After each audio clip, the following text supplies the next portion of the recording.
السلام علیکم۔ کہتے ہیں کہ ضرور نہیں جو نظر آئے اس میں کچھ حقیقت بھی ہو، حقیقت اس کے برعکس بھی ہو سکتی ہے۔ وہ ایک بہن ہے، وہ کہتی ہے کہ میری بیٹی اکثر مجھ سے کہتی تھی، اماں وہ کام والی پاپا کی تصویر پکڑ کر روتی رہتی ہے اور اسے بار بار صاف کرتی ہے۔ میں اس کی بات یہ سن کر حیران رہ گئی اور مجھے اپنی کام والی پر شک ہونے لگا کہ وہ ایسا کیوں کرتی ہے۔ میں نے اپنی بیٹی کی باتوں میں آ کر اس کا پیچھا کرنا شروع کر دیا، اس پر نظر رکھنا شروع کر دی۔ میں نے اپنی بیٹی سے بھی کہہ دیا تھا کہ تم بھی اس پر نظر رکھنا، لیکن شاید اس کو ہماری بات کا علم ہو گیا تھا کہ ہم نے اس پر نظر رکھی ہوئی ہے، اس لیے وہ اس کمرے میں کم کم جانے لگی۔ ایک دن میں نے دیکھا کہ گلی میں وہ عورت میری نند کے ساتھ کھڑی باتیں کر رہی تھی اور میری نند اسے ہاتھ کے اشاروں سے کچھ سمجھانے کی کوشش کر رہی تھی۔ اس وقت تو میرے دل میں شک اور بیٹھ گیا، شک اور بڑھ گیا کہ یہ ضرور میری نند کا کام ہے، کیونکہ میری نند مجھ سے بہت جلتی تھی۔ اس سے یہ برداشت نہیں ہوتا تھا کہ ہم اپنے گھر میں خوش کیوں ہیں اور میرا شوہر کیوں اتنا اچھا کماتا ہے۔ مجھے اب اس بات کا یقین ہو گیا تھا کہ ضرور اس نے یہ عورت جادو ٹونے کے لیے ہمارے گھر پر رکھی ہوئی ہے، یا شاید اس عورت سے اس نے رابطہ رکھا ہوا ہے کہ وہ ہمارے گھر پر نظر رکھ سکے۔ اس کی نظر ہمارے سب کاموں پر ہے۔ میں نے سوچا کہ جیسے ہی میری نند جائے گی، وہ 2-3 دن رہنے کے لیے آئی تھی، میں نے سوچا کہ جیسے ہی جائے گی میں اس عورت کو گھر سے نکال دوں گی۔ اگلے ہی دن میں کچن میں تھی تو میری بیٹی ایک دم سے بھاگتی ہوئی آئی، کہنے لگی، اماں وہ کام والی ابا کی تصویر کو چوم رہی ہے اور رو رہی ہے۔ اس کی بات سن کر میں حیران رہ گئی اور میں جلدی سے بھاگتی ہوئی اپنے کمرے میں آئی تو میں نے دیکھا میرا شوہر دبئی میں رہتا تھا اور میرا نام نادیہ ہے۔ میرے 2 چھوٹے چھوٹے بچے تھے جن کی وجہ سے گھر کی ذمہ داریاں سنبھالنا میرے لیے ایک مشکل چیلنج بن گیا تھا۔ گھر کے کام اور بچوں کو ایک ساتھ سنبھالنا بہت مشکل تھا۔ گھر کے کام کاج اس قدر زیادہ ہوتے تھے کہ بچوں کی پرورش اور گھر کی صاف ستھرائی کو اکیلے مینج کرنا میرے بس سے باہر ہوتا جا رہا تھا اور میں اس بارے میں پریشان رہنے لگی۔ اسی لیے تھکن اور کام کے دباؤ کو کم کرنے کے لیے میں نے فیصلہ کیا کہ گھر کے کام کے لیے ایک ماسی رکھ لی جائے۔ میں نے اپنی ایک دوست سے بات کی تو اس نے مجھے ایک عورت کے بارے میں بتایا۔ خوش قسمتی سے مجھے ایک بہت اچھی خاتون مل گئی جو اپنا کام نہایت ذمہ داری اور سلیقے سے کرتی تھیں۔ ان کی عمر تقریباً 50 سال کے قریب تھی اور وہ ایک بزرگ اور سنجیدہ خاتون معلوم ہوتی تھی۔ وہ زیادہ لالچ بھی نہیں کرتی تھیں اور میرے کسی معاملات میں وہ حصہ بھی نہیں لیتی تھیں اور ہر وقت اپنا کام جو ہے وہ مکمل وقت پر کر لیتی تھی۔ اس لیے مجھے کبھی بھی اس نے کوئی شکایت کا موقع نہیں دیا تھا اور میرا بھروسہ اس پر سے بڑھتا جا رہا تھا۔ وہ بزرگ خاتون کام تو بہت اچھا کرتی تھی، لیکن میں اکثر ایک عجیب سی بات نوٹ کرتی کہ کام کے دوران بھی ان کی آنکھوں سے مسلسل آنسو بہتے رہتے تھے۔ میں نے کئی بار ان کو آنسو صاف کرتے ہوئے دیکھا تھا اور ان کی آنکھیں تو سرخ ہی رہتی تھیں۔ جب بھی میں نے ان سے ان کی اداسی یا ان آنسوؤں کی وجہ پوچھنے کی کوشش کی، میں نے پوچھا کہ اگر ان کو کوئی پریشانی ہے تو میں ان کا مسئلہ حل کر دوں، تو وہ ہمیشہ خاموش ہو جاتی تھیں، کچھ نہیں بتاتی تھی۔ بہت بار پوچھنے پر بھی وہ خاموش ہی رہتی تھیں اور کہتی تھیں کہ کوئی بات نہیں۔ ان کی یہ خاموشی اور پراسرار اداسی میرے لیے سوالیہ نشان بنی ہوئی تھی۔ پھر میں نے پوچھنا چھوڑ دیا کہ ہو سکتا ہے وہ اپنے نجی معاملات مجھے بتانا نہ چاہتی ہوں، مگر چونکہ وہ اپنے ہر کام میں ماہر تھیں اس لیے میں نے زیادہ کریدنا بھی مناسب نہیں سمجھا۔ وہ بس اپنا کام کرتی اور خاموشی سے ایک کونے میں بیٹھی رہتی اور اپنی آنکھیں صاف کرتی رہتی۔ انہیں کھانے پینے کا اور گھر سے چیزیں لے جانے کا لالچ بھی نہیں ہوتا تھا۔ مجھے لگتا تھا کہ شاید وہ اپنی زندگی کے کسی ذاتی دکھ میں مبتلا ہیں، کوئی پریشانی ہے جس کا وہ ذکر کسی سے نہیں کرنا چاہتی۔ ایک دن میری بڑی بیٹی میرے پاس آئی اور اس نے ایک ایسی بات بتائی جس نے میرے ہوش اڑا کے رکھ دیے۔ وہ کہنے لگی، اماں وہ جو کام والی خالہ ہے وہ اکثر بابا کی تصویر ہاتھ میں پکڑ لیتی ہے۔ بابا کی تصویر ہاتھ میں پکڑ کر زاروں قطار رونے لگتی ہے۔ وہ تصویر کو صاف کرتی ہے اور اسے واپس رکھنے میں کافی دیر لگا دیتی ہے اور اس تصویر پر ہاتھ پھیرتی رہتی ہے۔ بیٹی کی یہ بات سن کر میں سخت حیران اور پریشان ہو گئی کہ آخر کیا ماجرا ہے۔ ایک اجنبی کام والی، ایک اجنبی عورت کا میرے شوہر کی تصویر سے کیا تعلق ہو سکتا ہے؟ میرے ذہن میں طرح طرح کے وسوسے اور عجیب و غریب خیالات آنے لگے۔ میرے دل میں شک مزید بڑھنے لگا۔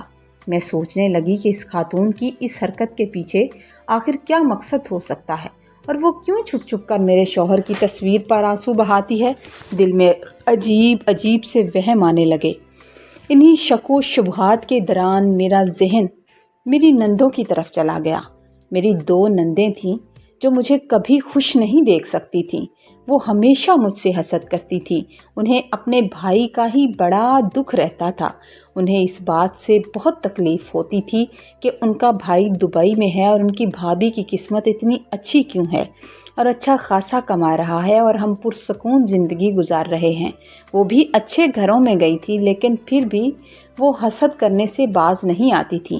مجھے پہلے بھی کئی بار شک ہوا تھا کہ وہ کوئی جادو ٹونے کا کام بھی کرواتی ہیں۔ اب بیٹی کی بات سن کر مجھے لگا کہ کہیں یہ میری کام والی میری نندوں کے ساتھ ملی ہوئی تو نہیں ہے، کہیں یہ میری نندوں کی ملی بھگت تو نہیں ہے، کہیں یہ کوئی چال تو نہیں۔ اس لیے میں نے اب اس کام والی پر کڑی نظر رکھنا شروع کر دی تھی۔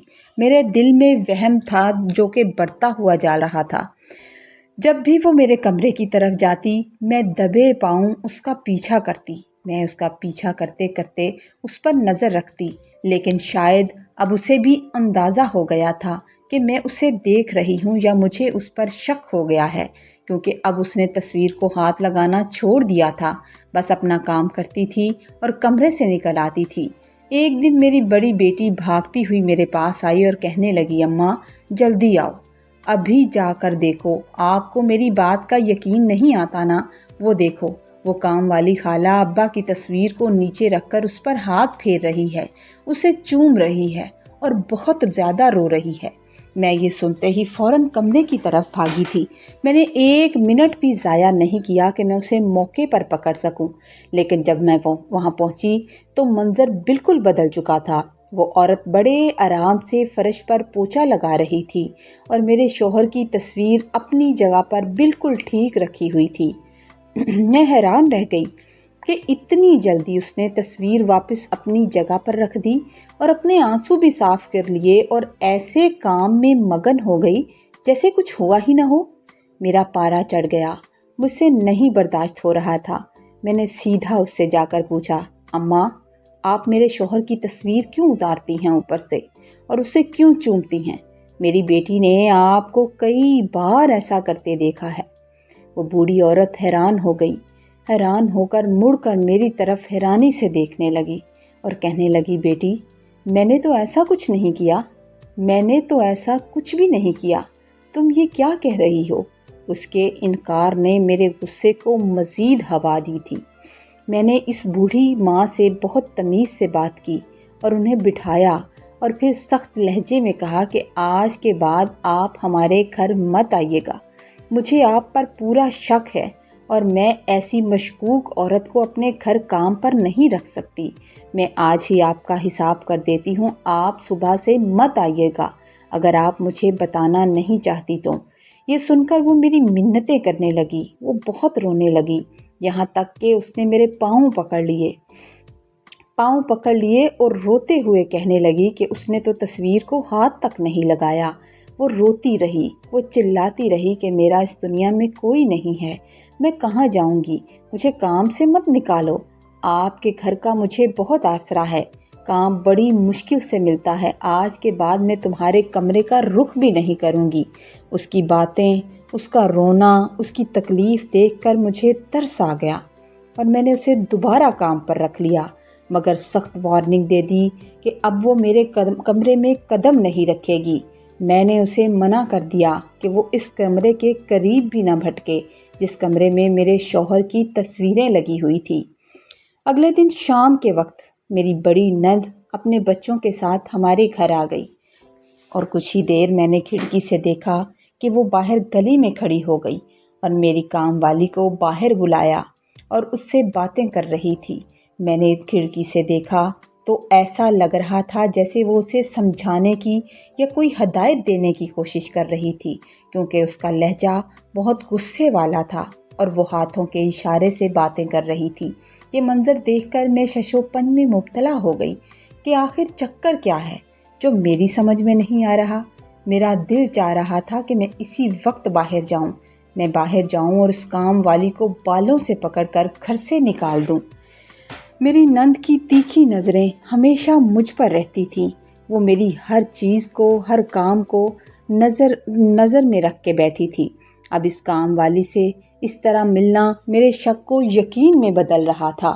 میں نے تہیہ کر لیا تھا کہ میری نند 3-4 دن رہ کر چلی جائے گی تو میں اسی وقت اس کو گھر سے نکال دوں گی۔ میں اس وقت تو خاموش رہی اور خود پر قابو رکھا، لیکن دل ہی دل میں یہ فیصلہ کر لیا کہ جیسے ہی میری نند اب گئی، میں اس عورت کو کام پر نہیں رکھوں گی۔ اب میں اسے 1 منٹ بھی اپنے گھر میں برداشت نہیں کر سکتی تھی۔ میرا شک یقین میں بدل چکا تھا کہ یہ ضرور میری نند کی کارستانی ہے۔ میں نے سوچ رکھا تھا کہ وہ کتنا ہی روئے یا جتنی بھی منتیں کرے، مجھے اب یقین ہو گیا ہے کہ میری نند کا اس کے ساتھ کوئی گہرا چکر ہے۔ مجھے پورا ڈر تھا کہ وہ اس کے ذریعے مجھ پر کوئی جادو ٹونا کروا رہی ہے یا میرے گھر کے کاموں پر نظر رکھوا رہی ہے، میرے گھر کا سکون برباد کرنے کا کوئی منصوبہ بنا رہی ہے۔ کہیں وہ میرے شوہر یا میرے بچوں کو کوئی نقصان نہ پہنچا دے۔ میرے ذہن میں وسوسوں کا ایک طوفان تھا جس نے مجھے بے چین کر کے رکھا ہوا تھا۔ اگلے دن جب میں گھر کے کاموں سے بالکل فارغ ہو کر میں ہال میں بیٹھی موبائل استعمال کر رہی تھی تو ہمارے محلے میں ایک پرانی جاننے والی خالہ تھیں۔ وہ بوڑھی خاتون تھیں، مجھ سے ملنے کے لیے آ گئیں۔ وہ آئیں، مجھ سے ملیں اور میرے پاس بیٹھ کر باتیں کرنے لگیں۔ وہ کافی عرصے بعد ہمارے گھر آئی تھیں کیونکہ وہ بہت پہلے آیا کرتی تھیں۔ اچانک ان کی نظر صحن میں کام کرتی ہوئی نجمہ خالہ پر پڑی تو وہ ساکت رہ گئیں، میری طرف حیران ہو کر دیکھنے لگیں۔ انہوں نے پھر حیرت زدہ نظروں سے پہلے نجمہ کو دیکھا اور پھر میری طرف مڑ کر دبی آواز میں پوچھنے لگی، نادیہ، یہ عورت کون ہے؟ میں نے سادگی سے جواب دیا، خالہ، ان کا نام نجمہ ہے اور یہ پچھلے کچھ عرصے سے میرے گھر پر کام کر رہی ہیں۔ مجھے کام میں مسئلہ ہو رہا تھا تو میں نے انہیں کام پر رکھ لیا ہے۔ میری بات سن کر ان کے چہرے پر حیرت کے سائے گہرے ہوتے گئے۔ وہ پہلے کچھ دیر اسے حیرت سے دیکھتی رہیں اور پھر سرگوشی کے انداز میں بولیں، بیٹی، کیا تم نے غور کیا اس کی شکل تمہاری پہلی ساس سے کس قدر ملتی ہے؟ مجھے تو لگ رہا ہے کہ یہ وہی ہے، ہو بہو وہی نقش و نگار ہیں۔ ان کی یہ بات میرے لیے کسی ایٹم بم کے دھماکے سے کم نہیں تھی۔ میں نے حیرت سے ان سے پوچھا، پہلی ساس؟ خالہ، کیا مطلب ہے آپ کا؟ پہلی ساس؟ میری تو ایک ہی ساس تھی۔ انہوں نے ایک لمبی آہ بھری اور پھر بتانے لگیں کہ تمہارے شوہر کی پہلی ماں، جو کہ اصلی ماں تھی، بہت ہی شریف اور نیک خاتون تھی، مگر تمہارے سسر کا مزاج اس کے ساتھ اچھا نہیں تھا۔ تمہارے سسر نے محض دوسری پسند کی شادی کی اور شادی کی خاطر اس معصوم عورت سے اس کا چھوٹا سا بیٹا یعنی کہ تمہارا شوہر چھین لیا تھا اور اسے خالی ہاتھ گھر سے دھکے دے کر نکال دیا تھا۔ اس کے بعد وہ کہاں گئی، کسی کو کچھ پتہ نہیں چلا۔ انکشاف کا یہ سلسلہ سن کر میرے پیروں تلے سے زمین نکل گئی۔ اب مجھے سمجھ آ رہا تھا کہ وہ عورت ایسا کیوں کر رہی تھی۔ مجھے تو ہمیشہ یہی بتایا گیا تھا کہ میری شوہر کی ماں کا انتقال ہو چکا ہے۔ میں سوچ میں پڑ گئی کہ یہ عورت جو جھگیوں میں رہتی ہے، اتنے غریب محلے میں رہتی ہے، اتنی مفلوق الحال ہے، وہ بھلا میری ساس کیسے ہو سکتی ہے؟ ایسا کیسے ہو سکتا ہے؟ خالہ کے جانے کے بعد میرے ذہن میں ایک دم اپنی بیٹی کی وہ بات گونجی جو اس نے مجھے بھاگ کر آ کر بتائی تھی کہ اماں، وہ خالہ پاپا کی تصویر پکڑ کر روتی ہے اور اسے چومتی ہے۔ اب کڑیاں ملنے لگی تھی۔ ممتا کی تڑپ کے سوا اور کیا وجہ ہو سکتی تھی؟ کیونکہ وہ ایک بزرگ خاتون تھی۔ ایک اجنبی عورت میرے شوہر کی تصویر دیکھ کر زاروں قطار روئے، ایسا کیسے ہو سکتا تھا؟ میرا تجسس اب بے چینی میں بدل گیا تھا۔ میں نے فوراً سے نجمہ خالہ کو اپنے پاس بلایا اور اپنے سامنے بٹھایا۔ سختی اور ہمدردی کے ملے جلے لہجے میں پوچھا، نجمہ اماں، آپ سچ سچ بتائیں کہ آپ کون ہیں، کہاں سے آئی ہیں، اور مجھ سے کچھ مت چھپائیں۔ مجھے اپنی دوست کی طرح سمجھیں اور ہر بات مجھے بتائیں۔ میرے اس اچانک سوال پر ان کے چہرے کا رنگ ایک دم سے اڑ گیا اور ان کے ہاتھوں میں لرزہ طاری ہو گیا۔ وہ کانپنے لگیں، ان کی آنکھوں سے باقاعدہ آنسو گرنے لگے۔ کافی دیر خاموش رہیں اور ان کی آنکھوں میں وہی پرانی اداسی اور آنسو تیر رہے تھے۔ مجھے پچھتاوا ہو رہا تھا کہ میں نے سختی سے بات کی تھی۔ پھر انہوں نے نظریں چرا کر دھیمی آواز میں کہنے لگیں، بیٹی، میں نے بتایا تو تھا، میں پرانے محلے میں رہتی ہوں۔ تمہاری ہی سہیلی نے مجھے یہاں کام پر بھیجا تھا، میں خود تو نہیں آئی تھی۔ میرا اس دنیا میں کوئی نہیں ہے، میری کوئی اولاد نہیں ہے۔ ان کے لہجے میں ایک عجیب سی گھبراہٹ تھی، جیسے وہ کوئی بات چھپانے کی کوشش کر رہی تھیں۔ بہت بڑا راز جو ان کی آنکھوں میں نظر آ رہا تھا، مگر ان کی زبان پر وہی پرانی بات تھی۔ میں نے لاکھ کوشش کی، میں نے بہت پیار سے سمجھایا کہ وہ کچھ تو اگل دیں، مگر وہ خاموش رہیں۔ پھر میں نے اپنا سر جھٹک دیا کہ شاید میرا وہم ہو سکتا ہے ایسا نہ ہو، لیکن دل کا ایک کونا اب بھی کہہ رہا تھا کہ اس خاموشی کے پیچھے برسوں پرانی کوئی ضرور داستان چھپی ہے جو اب ظاہر ہونے والی ہے۔ میرے بہت منانے پر، بہت پوچھنے پر بھی وہ خاموش ہی رہیں۔ اسی طرح کرتے کرتے اگلے ماہ میرے شوہر کی واپسی پاکستان تھی اور گھر میں خوشی کا سامان تھا۔ ایک دن میں اپنی بیٹیوں سے بات کر رہی تھی، بیٹیوں سے لاڈ پیار کرتے ہوئے کہہ رہی تھی کہ بچوں، تمہارے بابا اسی ہفتے آ جائیں گے۔ میری یہ بات سن کر کام کرنے والی کھڑی فاطمہ نجمہ بی بی یہ سن کر اچانک ٹھٹک گئی اور حیران ہو کر میری طرف دیکھا اور پھر میرے قریب آئی اور دبی آواز میں کہنے لگی، باجی، مجھے کچھ ضروری کام ہے، میں 15 دن کی چھٹی پر جانا چاہتی ہوں۔ میں نے حیران ہو کر ان کی طرف دیکھا اور کہا، اماں، ابھی تو میرے میاں آ رہے ہیں، میرے شوہر آ رہے ہیں، گھر میں مہمانوں کا آنا جانا ہوگا، ملنے ملانے والے لوگ آئیں گے اور کام بہت بڑھ جائے گا۔ اس وقت چھٹی کیسے مل سکتی ہے؟ اور ویسے بھی آپ تو کہتی تھیں کہ آپ کا اس دنیا میں کوئی نہیں ہے، پھر 15 دن کے لیے کہاں جانا ہے آپ کو؟ میں نے صاف انکار کر دیا تو وہ کچھ نہیں بولی، بس خاموشی سے چلی گئی۔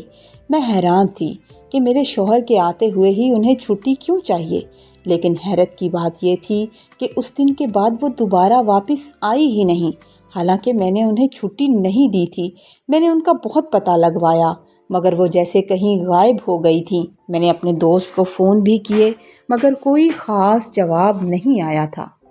انہی دنوں میرے شوہر دبئی سے واپس آ گئے۔ گھر میں چہل پہل شروع ہو گئی۔ باتوں میں نے انہیں اس کام والی کا سارا قصہ سنا دیا۔ جب میں نے ان سے کام والی کا ذکر کیا کہ کس طرح ایک بوڑھی عورت یہاں کام کرتی تھی اور جو بہت ہی نیک اور بے غرض عورت تھی، اس کی آنکھوں میں نے کبھی کوئی لالچ نہیں دیکھا تھا، اس کی کوئی ڈیمانڈ نہیں تھی، بس ایک عجیب سی بات تھی کہ ہم نے کئی بار اسے آپ کی تصویر سینے سے لگا کر روتے ہوئے دیکھا تھا۔ ایسا میں نے کبھی نہیں دیکھا تھا، ہاں میری بیٹی نے ضرور دیکھا تھا۔ میرے شوہر کے چہرے کا رنگ اچانک بدل گیا اور وہ گہری سوچ میں ڈوب گئے۔ پھر انہوں نے لرزتے ہاتھوں سے اپنا بٹوا یعنی کہ اپنا پرس کھولا اور اس میں سے ایک پرانی بوسیدہ سی تصویر نکال کر میرے سامنے رکھ دی اور مجھے کہنے لگے، کانپتی ہوئی آواز میں کہنے لگے، نادیہ، کیا یہی تھی وہ عورت؟ اس تصویر کو غور سے دیکھو اور مجھے بتاؤ، کیا یہی تھی وہ عورت؟ تصویر دیکھتے ہی میں اچھل کر اپنی جگہ سے کھڑی ہو گئی، کیونکہ یہ تصویر وہی عورت کی تھی۔ میری آنکھیں پھٹی کی پھٹی رہ گئی۔ میں نے چیخ کر کہا، ہاں یہی عورت تھی، مگر اس کی تصویر آپ کے پاس کہاں سے آئی؟ اس کا آپ کے ساتھ کیا رشتہ ہے؟ میرے شوہر نے مجھے کوئی جواب نہیں دیا۔ ان کی آنکھوں میں آنسو بھر آئے تھے۔ وہ بار بار اپنا چہرہ صاف کرنے لگے۔ پھر انہوں نے بس اتنا کہا، تم نے اسے کہاں ڈھونڈا تھا؟ کیا تمہیں اس کا پتہ معلوم ہے؟ ابھی چلو میرے ساتھ، اپنی دوست سے بات کرو، مجھے اس عورت کے پاس جانا ہے۔ میں ان کی حالت دیکھ کر ششو پنج میں مبتلا ہو گئی تھی۔ میں نے اپنی دوسری ساس کو دیکھا تھا، ان کا انتقال میرے ہاتھ میں ہی ہوا تھا۔ میرے دل میں طرح طرح کے وسوسے آ رہے تھے کہ آخر یہ ماجرا کیا ہے؟ کیا وہ خالہ جو اس دن آئی تھیں وہ سچ کہہ رہی تھیں، یا یہ سچ میرے سامنے آنے والا ہے؟ یہ سچ ہے۔ ہم فوراً گھر سے نکلے اور میں نے اپنی اس دوست سے رابطہ کیا جس نے نجمہ کو میرے پاس بھیجا تھا۔ اس سے پتہ لے کر ہم شہر کے ایک پسماندہ علاقے میں واقع ایک ٹوٹے پھوٹے مکان کے سامنے جا رکے تھے۔ یہ بہت ہی غریبوں کا علاقہ تھا۔ گھر کا دروازہ وہ سیدھا تھا۔ ہم نے کئی بار دستک دی مگر اندر سے کوئی جواب نہیں آیا، بالکل خاموشی تھی۔ آخرکار ہم خود ہی دروازہ دھکیل کر اندر چلے گئے۔ صحن میں ایک ٹوٹی ہوئی چارپائی بچھی تھی جس پر وہ ضعیف عورت نہایت ڈھلتی ہوئی حالت میں لیٹی ہوئی تھی۔ وہ بہت بیمار اور کمزور لگ رہی تھی۔ جیسے ہی میرے شوہر کی نظر ان پر پڑی وہ بھاگ کر ان کے قریب پہنچے اور دھڑم سے ان کے قدموں میں گر گئے اور ان کے پیروں کو پکڑ کر گر گرا کر زاروں قطار رونے لگے تھے۔ وہ بوڑھی عورت جو اب تک خاموش تھی، ان کی آنکھوں سے بھی سیلاب کی طرح آنسو بہنے لگے۔ پہلے تو وہ ہمیں دیکھ کر گھبرا گئی تھی اور میں ہکا بکا کھڑی یہ منظر دیکھ رہی تھی۔ تبھی میرے شوہر کی سسکیوں بھری آواز میرے کانوں میں گونجی تھی، ماں مجھے معاف کر دو، میں نے بہت ڈھونڈا آپ کو، آپ کی یہ تصویر مجھے نشانی کے طور پر ملی تھی اور میں نے اپنے پاس رکھی ہوئی تھی، میں اپنی ماں کو نہ پہچان سکا۔ اس وقت مجھے اندازہ ہوا کہ وہ کوئی معمولی کام والی نہیں تھی، بلکہ سچ میں میرے شوہر کی وہ بدنصیب ماں تھی جسے برسوں پہلے گھر سے دھکے دے کر نکال دیا گیا تھا۔ میں حیران پریشان ایک سائڈ پر کھڑی تھی کہ وہ بوڑھی ماں سسکیاں بھرتے ہوئے کہنے لگی، بیٹی میں اپنی پہچان بتانے سے اس لیے مجبور تھی کیونکہ تمہاری بڑی نند نے مجھے پہچان لیا تھا اور اس نے مجھے جان لیوا دھمکیاں دی تھی۔ وہ کہتی تھی کہ وہ مجھے جان سے مروا دے گی اور تمہیں بھی نقصان پہنچائے گی۔ جس دن تمہاری نند نے مجھے گلی میں روکا تھا، اس نے غصے سے مجھ سے کہا تھا کہ تم برسوں پہلے اس گھر سے نکالی جا چکی ہو، اب یہاں تمہارا کوئی حق نہیں ہے، اب یہاں مت آنا۔ اس نے مجھے دھمکی دی تھی کہ اگر میں نے اپنی حقیقت تم پر یا اپنے بیٹے پر ظاہر کی تو وہ میرے پوتوں کو نقصان پہنچائیں گی اور تمہارا گھر برباد کر دے گی۔ وہ بہت بری عورت ہے، وہ نند جو بچپن سے ہی جانتی تھی کہ تمہارے سسر نے مجھے کیوں نکالا تھا۔ تمہارے سسر نے مجھ سے میرا بیٹا چھین لیا تھا، میری اخلوتی نشانی مجھ سے لے لی تھی کیونکہ انہوں نے بہت پہلے ہی دوسری شادی کر رکھی تھی۔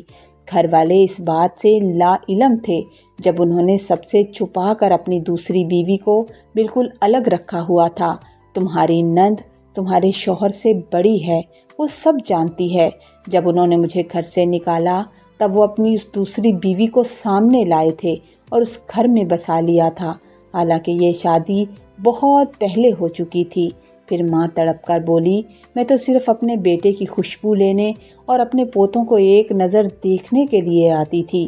تم لوگوں کو دیکھ کر، تمہارے کام کر کے مجھے سکون ملتا تھا۔ میں اپنے جیتے جی اپنے بیٹے کا بستا ہوا گھر برباد نہیں کرنا چاہتی تھی۔ یہ لوگ بڑے ظالم ہیں، اس لیے میں نے تمہاری نند کی دھمکیوں کے آگے گھٹنے ٹیک دیے اور خاموشی سے گھر چھوڑ دیا تاکہ میری وجہ سے تم لوگوں پر کوئی آنچ نہ آئے۔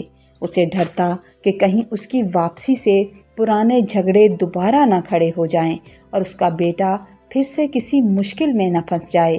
ممتا کی اس تڑپ نے اسے اپنے ہی پوتے پوتیوں کے سامنے ہاتھ جوڑنے پر، ہاتھ پھیلانے اور فرش صاف کرنے پر مجبور کیا تھا۔ یہ بات سن کر میں حیران رہ گئی اور دل دکھ سے بھر گیا، مگر وہ زبان نہ کھول پائی۔ میرے شوہر نے جب اپنی بہن کی سنگ دلی اور اپنے باپ کی ان حرکتوں کا اسے اندازہ ہوا، کس طرح اس کے باپ نے بے وفائی کی اور اس کی ماں کی اس عظیم قربانی کے بارے میں سنا، تو اس کا کلیجہ بھی منہ کو آ گیا اس کے آنسو بھی رکنے کا نام نہیں لے رہے تھے۔ انہیں اب سمجھ آیا تھا کہ ان کی بڑی بہن کیوں اس بوڑھی عورت سے چھپ کر باتیں کرتی تھی اور کیوں اسے ڈرا دھمکا رہی تھی۔ وہ نند جو جادو ٹونے کے بہانے میرے گھر پر نظر رکھے ہوئے تھی، اصل میں اس ڈر میں مبتلا تھی کہ کہیں یہ پرانا راز نہ کھل جائے اور اس کے باپ کی کالی کرتوت ان سب کے سامنے نہ آ جائے اور ہم لوگوں کو اندازہ نہ ہو جائے کہ میری شوہر کی ماں زندہ ہے، اور اسے ڈر تھا کہ اگر ماں واپس آ گئی تو اس کا بھائی شاید اسے کبھی معاف نہ کرے۔ اسی خوف کی وجہ سے اس نے ہمیشہ اس راز کو راز ہی رکھا تھا۔ میرے شوہر نے اسی وقت روتے ہوئے اپنی ماں کے سر پر ہاتھ رکھا اور فیصلہ کیا کہ اب اپنی ماں کو کبھی خود سے دور نہیں کرے گا۔ انہوں نے ان تمام رشتوں سے ناتا توڑنے کا فیصلہ کیا جنہوں نے خود غرضی دکھائی تھی اور جنہوں نے ایک مجبور ماں کو اتنے برسوں تک اپنے بیٹے سے ملنے کے لیے ترسایا تھا، اس کے حق اور اس کی اولاد سے محروم رکھا تھا۔ وہ گھر جو کبھی شک اور وسوسوں کی ضد تھا، آج اپنی اصل مالکن اور گھر کی بڑی کی دعاؤں سے روشن ہو گیا تھا۔